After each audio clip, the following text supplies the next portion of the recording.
It's no different here. Now, what happened on Sunday? And with all of that being said, what happened on Sunday, whatever you want to call that, that was a political event. That was not a funeral. It wasn't. They didn't market it that way. That's not what it was. It was a memorial. And what it really was effectively was a big political rally. Did we hear from Charlie Kirk's friends, relatives? Did we hear from the people that knew him the best? No.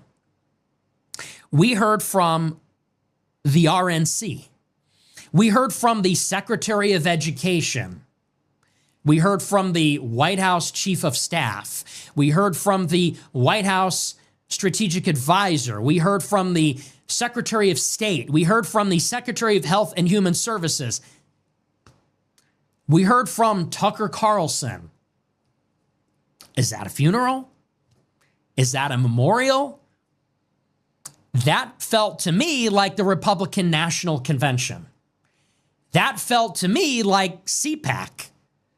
That felt to me like any generic Republican right-wing gathering. And it had all of the trappings of that. Giant LED video walls, pyrotechnics. Have you ever been to a funeral with fireworks before? Have you ever been to a memorial with fireworks? At the Oscars, at the fucking Oscars, when they do in memoriam for dead celebrities and Hollywood stars that died from getting the vaccine, do they have fireworks or do they play a sad song and show pictures in black and white?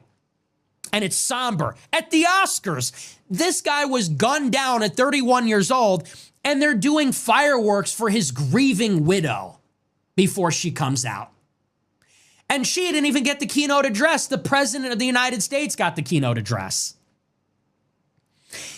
These were some of the scenes. We saw merch tables. We saw the war room with headsets speaking on a panel like it was the Super Bowl. We saw a voter registration table, the pyrotechnics. We saw people laughing out loud, giddily.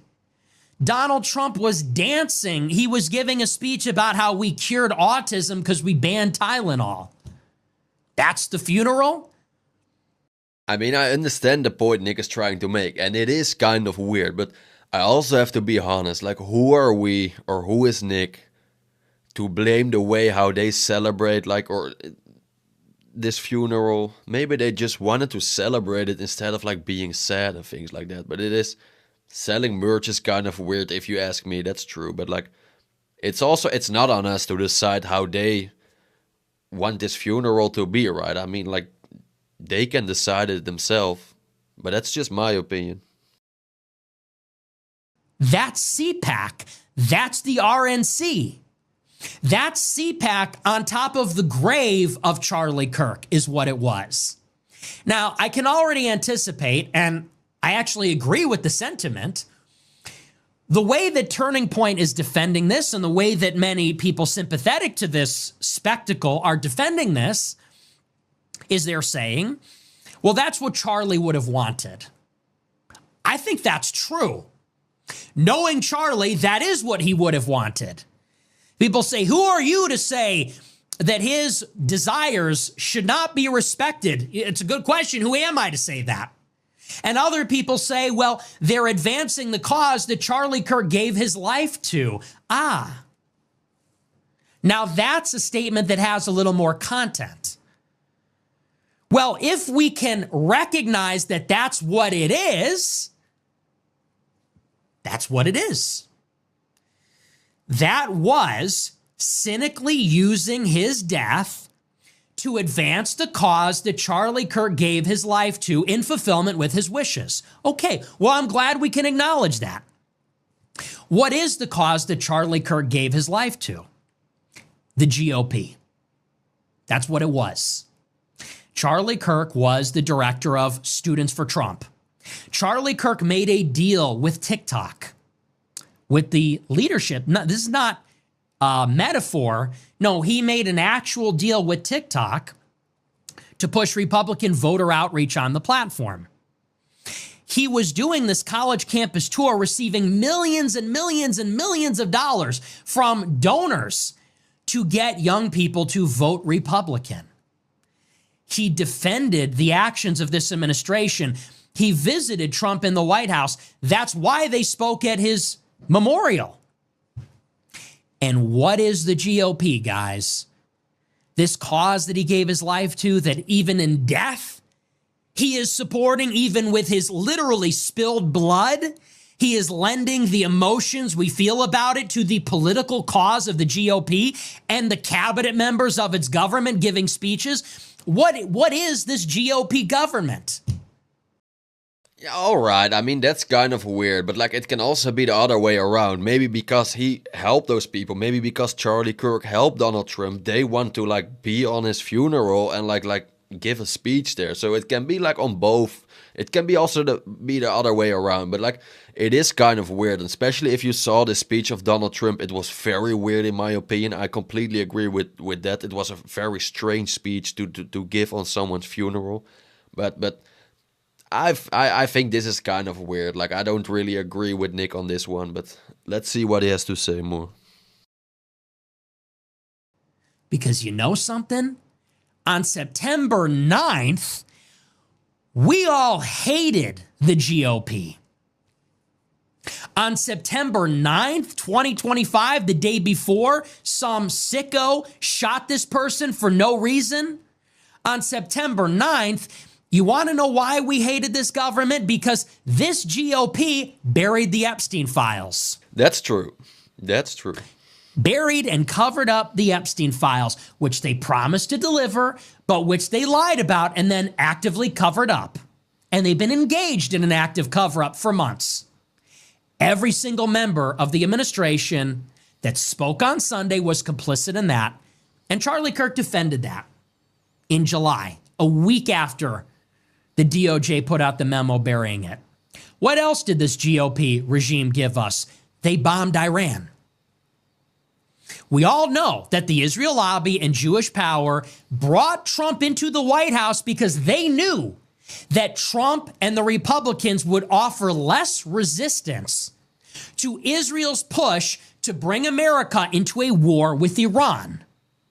That's why we're bombing them in June. That's why Trump is talking about bombing them still. That's why Trump let them bomb Qatar the day before Charlie Kirk was murdered. And it's endless like this. It's the same Republican government that promised mass deportations. They allocated $150 billion for mass deportations. Then the day that bill passed, they said, well, you're not going to be happy about this, but we're not deporting any illegal immigrants that have jobs. We're not going to deport any of the illegal migrant labor. Wasn't that sort of the whole point? Good point. Good point. So if the defense of this political spectacle is, well, this is the cause that Charlie Kirk gave his life to, he would have wanted it this way, well, then let's critique it as it was when he was alive, as it is now that he's dead, now that they're using the death. This was a blowout rally for the Republican government. They hosted nearly every member of the Republican government. Stephen Miller, J.D. Vance, Linda McMahon, Robert Kennedy, Pete Hegseth, Marco Rubio, Donald Trump himself, Tucker Carlson. Yeah, but of course, Nick, I would be more surprised if you saw Barack Obama and Joe Biden sitting there, Kamala Harris. Of course there were Republicans. Charlie Kirk, it's not a surprise, or it's not like Charlie Kirk was like friends with almost everyone you just mentioned. So I don't think it's weird that the people who were like close to Charlie, that they are sitting there, of course. But it was a Republican Party. I agree with him on this one, but I'm not surprised that you saw many Republican people there, like Donald Trump, and like, of course, they were good friends with Charlie. But I agree that it was too much like about politics, especially for Trump. What I said before, this whole speech, he didn't mention Charlie, or maybe he mentioned Charlie 3 times, and after that it was just like his own agenda. So that's true. But I'm not surprised that there were Republican people at Charlie Kirk's funeral, of course. Elon Musk, who gave Trump $270 million to open up H-1B visas for the country and said we were racist if we opposed it. That is who was gathered in attendance at the memorial. And we are supposed to believe that if we are upset about Charlie Kirk, if we were hurt by that, touched by that, Charlie would have wanted us to now support the GOP. Look, I'm sorry. And I hate that I am the one that needs to say it. I hate that I'm the one that has to say it. But I'm not going to support the GOP because Charlie Kirk got killed. I mean, fair. You have my prayers. Charlie Kirk and his soul has my prayers. His wife has my prayers. His children have my prayers. His colleagues have my prayers. And they have my sympathy. And if they called on me to, do something charitable, I would do it. I feel bad for them. I was affected emotionally by it. But you are not going to tell me that I now have to get behind this Republican government because that's what Charlie would have wanted. I didn't support that when he was alive. I don't support that now that he's dead. And frankly, I don't see what one has to do with the other. But you don't have to, bro. That's okay, man. He got shot by some radical left-wing lunatic. And you want to know something? Let's be honest about this. If that radical left-wing lunatic got up to the microphone and asked a question, Charlie would have debated with him. If I got up to that microphone, he would have thrown me out of the event. There's a lesson in this. This GOP does not like its people. This GOP does not like its own base. The GOP base that demands the Epstein files, Trump says, I don't want your support. The GOP base that says we don't want to bomb Iran, the GOP is telling them, Trump always said we were going to bomb Iran.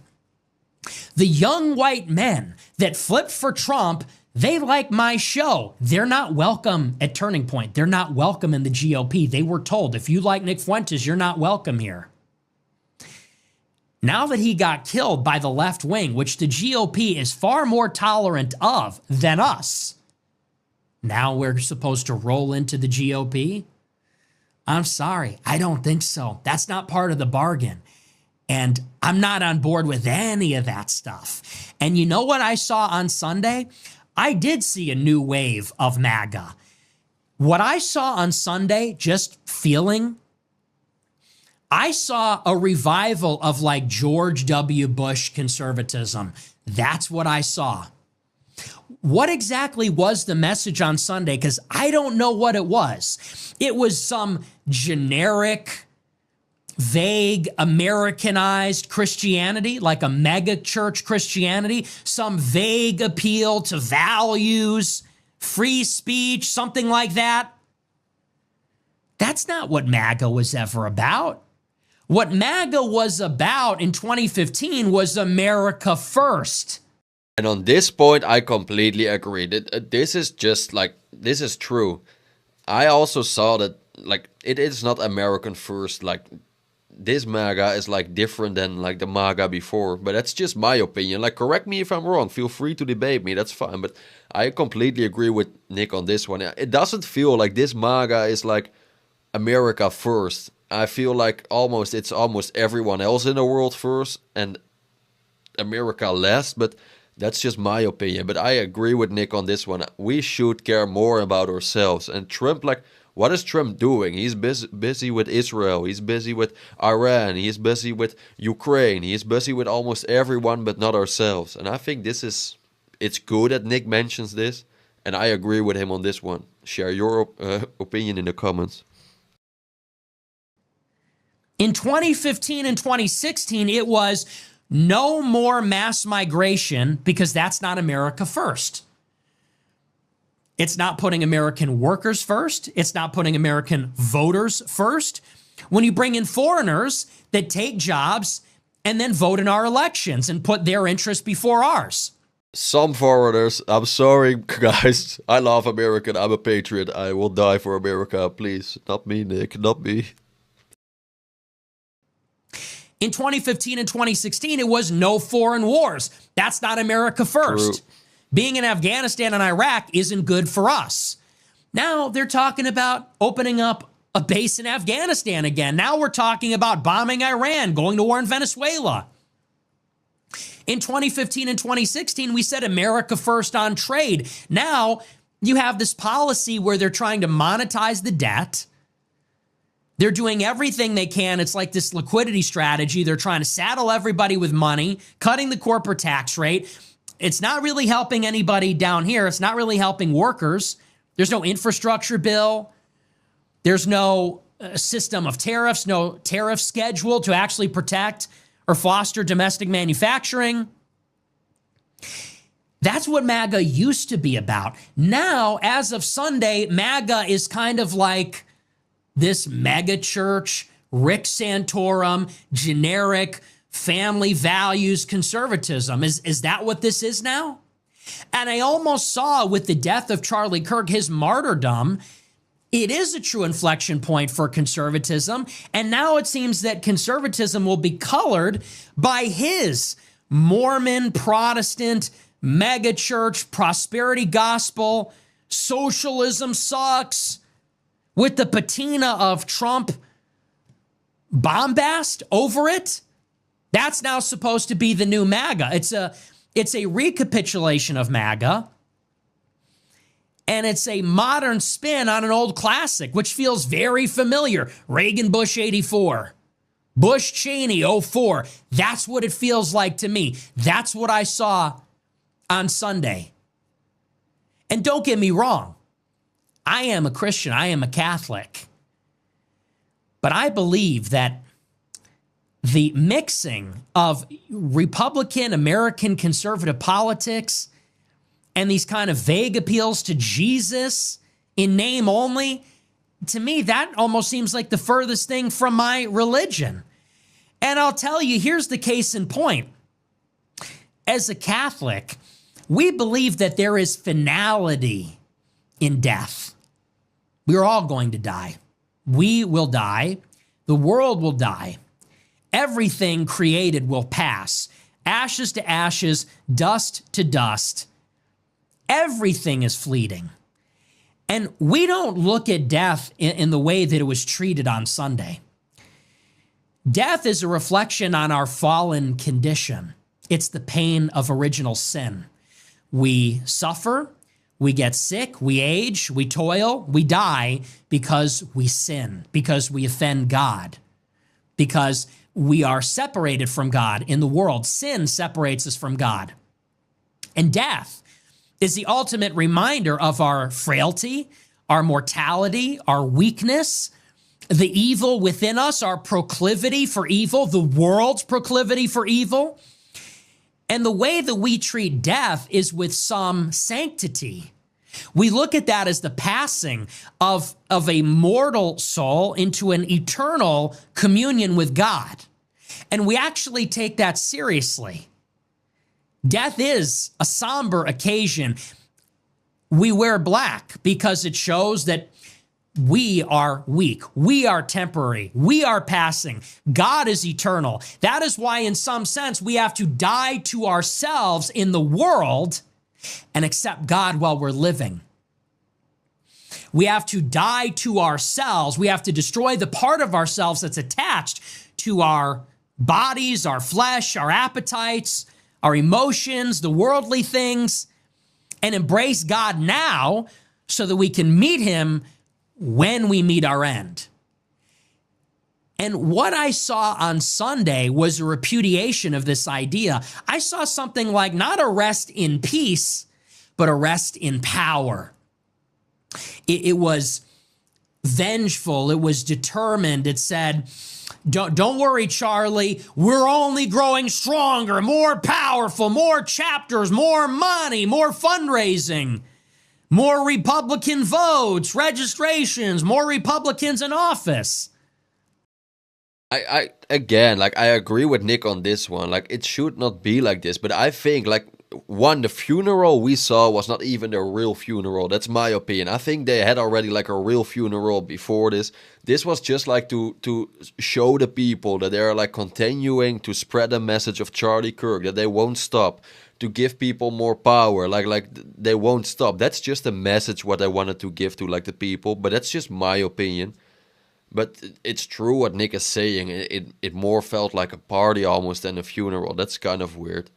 But anyways, guys, I'm very curious about your opinion. Seriously, share your opinion in the comments. Do you agree with Nick? Do you disagree with Nick? What are your opinions about the whole funeral on last Sunday? And last but not least, guys, if you liked the video, hit the like button. If you really liked the video, consider subscribing. And last but not least, really last but not least, I wish you all the best. Have a wonderful day, and I'll see you in the next one. Ciao.